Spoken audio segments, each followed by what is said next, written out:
मैंने आपसे कहा भगवान की भक्ति और भगवान की सेवा करने का कोई ना ही उम्र है ना ही, क्योंकि सेवा करने के लिए ना ही शकल चाहिए होती है, ना ही उम्र चाहिए होती है, ना ही ज्ञान चाहिए होता है, ना ही धन चाहिए होता है। आप तो केवल किसी भी समय कभी भी भाव से भगवान की सेवा कर सकते हैं।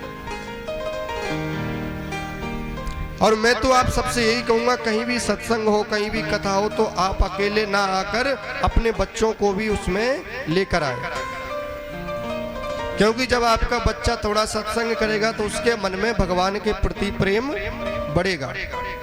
मैंने ऐसे बच्चों को देखा है जो पढ़ते लिखते तो बहुत हैं, दिन रात पढ़ाई करते, लेकिन भगवान से उन्हें तनिक भी लगाव नहीं है, इंसान से उन्हें तनिक भी लगाव नहीं है।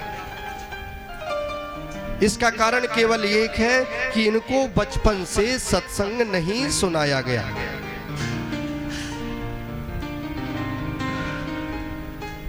और कई हमने ऐसे देखे पढ़ लिख जाते हैं जिन्होंने केवल पढ़ाई को ही सब कुछ मान लिया है और भगवान को भूलकर अपने प्रारब्ध को लुप्त कर लिया है। ऐसे भी बहुत ही कम चांस होता है कि ऐसे व्यक्ति कभी सफल हो।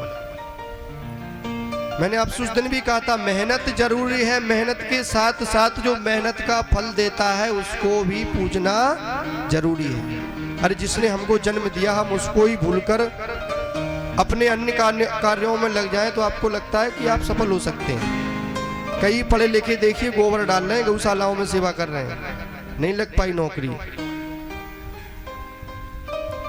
तो बचपन से इनमें ऐसी लत लगाइए, ऐसा भाव बनाइए कि बचपन से इनके अंदर कथा सुनने का, कथा में जाने का, भगवान की सेवा करने का, क्योंकि भगवत कृपा जीवन में अति आवश्यक है। बिना भगवत कृपा के आप कुछ भी हासिल नहीं कर सकते। जैसे एक छोटा पौधा होता है, आपने देखा, आप जब हम कोई भी पेड़ पौधा लाते हैं, आम का, नीम का, किसी का भी लाते हैं, तो जब वो छोटा होता है तो हम अपने उसको किधर की भी दिशा की ओर मोड़ देते हैं, कैसा भी मोड़ देते हैं, और वो उधर को ही सीधा जाता है। यदि उसको हम साध के रखते हैं तो वो सीधा जाता है, और उसको हम खुला छोड़ दें तो वो कहीं इधर को गिर जाता है, कहीं इधर को गिर जाता है। यदि हम उसे बचपन में सीधा नहीं रखेंगे तो जब वो बड़ा हो जाएगा, थोड़ा मोटा हो जाएगा, जब उसकी तना, उसका जो पेड़ है, उसकी डाली जब मजबूत हो जाएगी तो फिर वो सीधी होने वाली नहीं है। यदि आप जबरदस्ती कोशिश करेंगे तो पेड़ टूट जाएगा, कोई मतलब का नहीं रहेगा। जैसे पौधे को बचपन से ही सीधा किया जा सकता है, वैसे ही बच्चे को भी, पुत्र को भी, पुत्री को भी बचपन से ही संस्कार दिए जा सकते हैं। आप बचपन में उन्हें छूट दिए रहे, जाओ जो करना है कर लोगे, जब ठोकर लगेगी तो सुधर जाओगे, ठोकर उन्हें लगेगी, सुधरना आपको पड़ेगा। जब ठोकर बच्चों में लगती है तो सुधरते माँ बाप हैं। तो ऐसा कोई काम न करें, ऐसी कोई गलती, ऐसा कोई समय उन्हें ना दें जिससे वो सत्संग को छोड़ें। कम से कम एक घड़ी आदि में पुनियाद, कम से कम उन्हें सत्संग की आदत डाली है। और ये काम करने का ये काम करने का अधिकार होता है, वो होता है केवल नहीं, यूं समझिए कि विशेष रूप से माता का। क्योंकि बचपन में जो होता है, बालक होता है, उसको अपनी माता से लगाव होता है। जैसा माँ बोलती है बालक वैसा ही करता है, पिता की बात इतना नहीं मानता, लेकिन माँ ने जो बोल दिया बालक वही करता है। अब माँ, इसीलिए तो शास्त्रों में कहा गया है कि माँ ही बालक की सबसे बड़ी और सर्वप्रथम गुरु होती है। और यदि माँ चाहे तो अपने बालक को, अपने पुत्र को एक बहुत बड़ा विद्वान बना सकती है, बहुत बड़ा संस्कारी बना सकती है, बहुत बड़ा त्यागी तपस्वी महात्मा भी बना सकती है। और माँ यदि चाहे तो अपने बेटे को एक चोर, उचक्का, डाकू, डकैत, लोफर भी बना सकती है। ये सब माँ के हाथ में होता है। आप कहें हम क्या करें, हमने सुंदर शिक्षा दिया, आपने शिक्षा नहीं दी। शिक्षा ही दी, उनको संस्कार नहीं दिए, क्योंकि विद्यालय में केवल शिक्षा दी जाती है, संस्कार तो हमको अपने माता पिता से ही मिलते हैं। संस्कार किसी भी विद्यालय में नहीं सिखाए जाते, क्योंकि जो शिक्षक होते हैं, जो टीचर होते हैं, वो केवल सरकार की दी हुई बताई हुई शिक्षा को ही बालकों को देते हैं। आपको पता हो, जैसे कोई मैथ का टीचर होता है, वो केवल गणित ही गणित पढ़ाएगा आपको, गणित ही गणित पढ़ाएगा। अब आप उसके पास जाएं कि सर हमको इंग्लिश पढ़ा दो, नहीं पढ़ाएगा।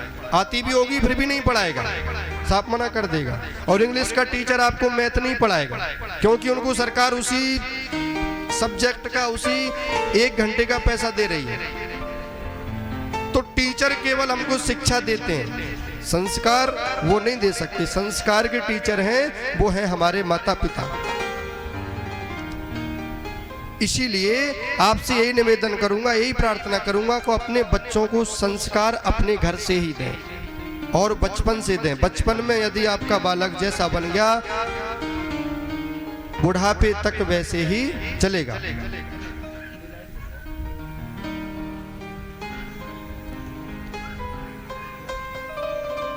एक बार 4 माताएं थीं, कथा सुनने के लिए गई।